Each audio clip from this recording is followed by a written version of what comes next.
నేను నా కుటుంబం ఒకటే అనుకోలేదు. నేను బాగుపడితే చాలు, గ్రామం ఏమైపోతే నాకెందుకనే ఊరికే ఉండిపోలేదు ఆ యువత.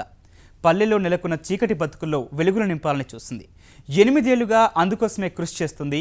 ఫలితాన్ని కళ్ళారా చూస్తుంది. పల్లె యువత పట్నం దారి పడుతుంటే కరీంనగర్ జిల్లా లంబాడిపల్లెల్లో మాత్రం యువకులు గ్రామ వికాసం కోసం తోడ్పడుతున్నారు. ఏళ్లుగా పల్లెల్లో తిష్టవేసిన రుగ్మతలపై సామాజిక పోరాటం చేస్తున్నారు. మత్తులో చిత్తవుతున్న తమ పల్లెను వికాసం బాట పట్టించారు ఆర్యా యూత్ సభ్యులు. మొదట్లో నాటుసారా, మద్యం వల్ల వ్యక్తిగతంగా గ్రామపరంగా జరుగుతున్న నష్టాన్ని వివరించారు. కానీ ఎవరూ వినలేదు. దీంతో పల్లెటూరి కర్షకుడా అనే డాక్యుమెంటరీని రూపొందించారు. మద్యం తాగి కుటుంబాలు ఎలా చిన్నాభిన్నమవుతున్నాయో చిత్రీకరించి గ్రామంలో ప్రదర్శించారు. పల్లెటూరి కర్షకుడా పనులు చేసే మునగాడా, సారాకు బానిసైతివా, ఓ కర్షకుడా మద్యంపై మనసు పడితివా, సారాకు బానిసైతివా, ఓ కర్షకుడా మద్యంపై మనసు పడితివా, చాలని కులి తెచ్చి బిడువాదిన భూమిలదిలి,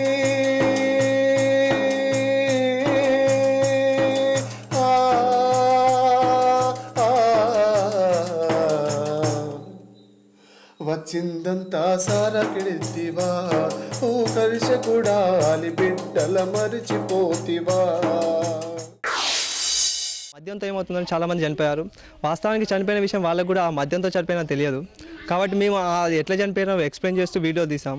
దీని ద్వారానే మీరు చనిపోయినా తెలియజేయడానికి వీడియోస్ తీసాం. దాని ద్వారా కొంతవరకు చాలా వరకు ఇంప్రూవ్మెంట్ అయింది. కానీ దాన్ని ఇంకా పర్ఫెక్ట్ వేలో పూర్తిగా చేయడానికి ఇలాంటి నాటికలు కానీ, నెక్స్ట్ వీడియోస్ కానీ, రోడ్ ప్రదర్శనలు కానీ చేయడం జరుగుతుంది.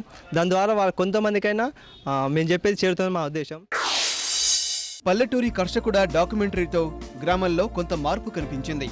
దీంతో ఎన్నికల్లో డబ్బు, మద్యం తీసుకొని ఓట్లు వేయడం వల్ల జరిగే నష్టం ఎలా ఉంటుందో మారునా నా గ్రామం అనే డాక్యుమెంటరీలో వివరించారు.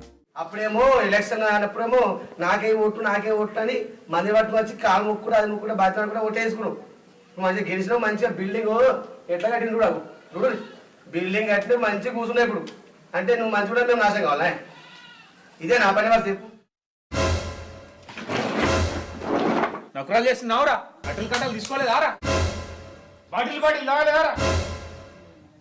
ఒక్కొక్కరికి 2000 రూపాయలు ఇచ్చి 4 పుల్లు బాటిల్ పంపిత్తి, ఆడుకుంటానికి క్రికెట్ కిట్ ఇత్తి, ఆడోళ్ళందరికి పట్టుసీరలు ఇత్తి. అరే మీ ఇష్టం వచ్చింది చేసుకోపోరా బాయ్. మరుగుదొడ్డి అవసరం గుర్తు చేస్తూ మరో 2 డాక్యుమెంటరీలు నిర్మించింది ఆర్యా యూత్. మరుగుదొడ్డి కట్టు మల్లన్న, కాలం మారింది అంటూ తీసిన ఆ లఘు చిత్రాల ప్రభావం కూడా గ్రామంపై కనిపించింది. చీకటి చీల్చాలి, చీకటి చీల్చాలి, చదువు సంధ్యల సింహభాగం మనమే మనమే, ఆటపాటల్లో అగ్రభాగం మనదే మనదే. ఒక షార్ట్ ఫిలిం ద్వారా, ఒక మంచి నాటిక ద్వారా వీళ్ళందరికీ కూడా తెలియజేయాలనే ఉద్దేశంతో మేము తిరగడం జరిగింది. ఇప్పుడు దాదాపుగా ఒక 80% మా విలేజ్లో మేము మరుగుదొడ్లు నిర్మించుకోవడం జరిగింది. ఇంకా కూడా మేము మొబిలైజేషన్ చేసి 100% కంప్లీట్ చేసి మేము నిర్మల్ పురస్కారం అందుకోవాలని భావిస్తున్నాం. కేవలం లఘు చిత్రంతో తమ పని అయిపోయిందనుకోలేదు. గ్రామంలో 100% మరుగుదొడ్లు నిర్మించేందుకు అధికారులతో ఆర్యా యూత్ సభ్యులు కలిసి పనిచేశారు. అందరూ మరుగుదొడ్లు నిర్మించే విధంగా గ్రామస్తులకు వాటి అవసరాన్ని వివరించారు. దీంతో లంబాడిపల్లెలో ప్రస్తుతం 80% మరుగుదొడ్లు పూర్తి చేయగలిగారు. రంగుల టీవీ కావాలంటివి, ఊపరు మూజికు రావాలంటివి, వందల ఛానళ్ళు చూస్తానంటివి, సన్ డైరెక్ట్ కొనేకుంటివి, ఇవన్నిటికీ పైసలుంటాయి, మరుగుదొడ్డికేమో లేకపాయంటివి. నువ్వు సాకులు చెప్పకు మల్లన్నవో మల్లన్న, నీ సోకులు తెల్వయ రాజన్నవో మాయన్న. చదువు అవసరాన్ని చెబుతూ మరో డాక్యుమెంటరీ తీశారు. విద్యార్థులను చైతన్యపరిచే ఎర్త్ ఫౌండేషన్ పేరుతో ఓ డాక్యుమెంటరీ తయారు చేశారు.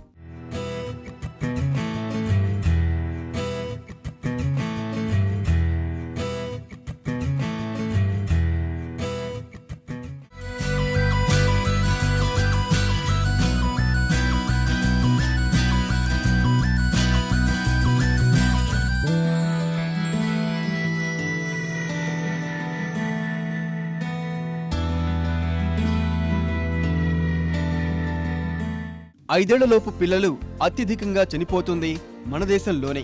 కేవలం చేతులు కడుక్కొని భోజనం చేయడం వల్ల డయేరియాతో వచ్చే మరణాలను సగానికి పైగా తగ్గించవచ్చు.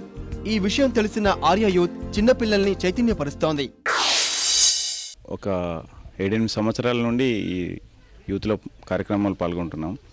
కొంతవరకు దానివల్ల కొంతమంది మారకపోతారా అనే దాంతో మేము చేసినాం. పర్వాలేదు, మా విలేజ్లో మేము అనుకున్నట్టు చేసినాం.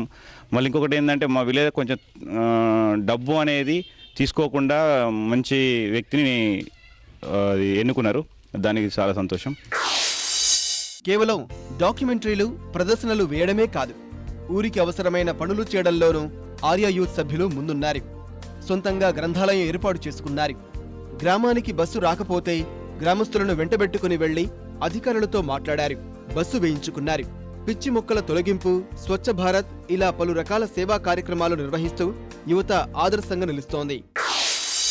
వీడియోలు కానీ, తర్వాత నాటకాల రూపంలో కానీ అటువంటివి చేసి జనాలలో ఒక రకమైన ఉత్సాహాన్ని తీసుకొచ్చారు. చాలా పూర్ వ్యక్తులు కూడా, బాగా ఆర్థికంగా వీక్ ఉన్న వాళ్ళు కూడా వీళ్ళు చేసిన కార్యక్రమాలతోని అందరూ ఐఎస్ఎల్ కట్టుకున్నారు. ఇదే ఉత్సాహంతో మిగతా కార్యక్రమాలు కూడా ఈ ఐఎస్ఎల్లే కాకుండా త్రాగునీరు, ముఖ్యంగా ప్యూరిఫైడ్ వాటర్ ప్లాంట్ ప్రజల విరాళాలతోని కట్టుకున్నాం. మళ్ళీ పాఠశాలలో కూడా మన డైట్ కళాశాల నుంచి కొంత విరాళంతో పిల్లలకు తాగునీరు ఏర్పాటు కూడా జరిగింది. గ్రామానికి అవసరమైన ఇతర మౌలిక సదుపాయాలపై దృష్టి సారించిన ఆర్య యూత్ సేవల్ని మరింత విస్తృతం చేస్తోంది.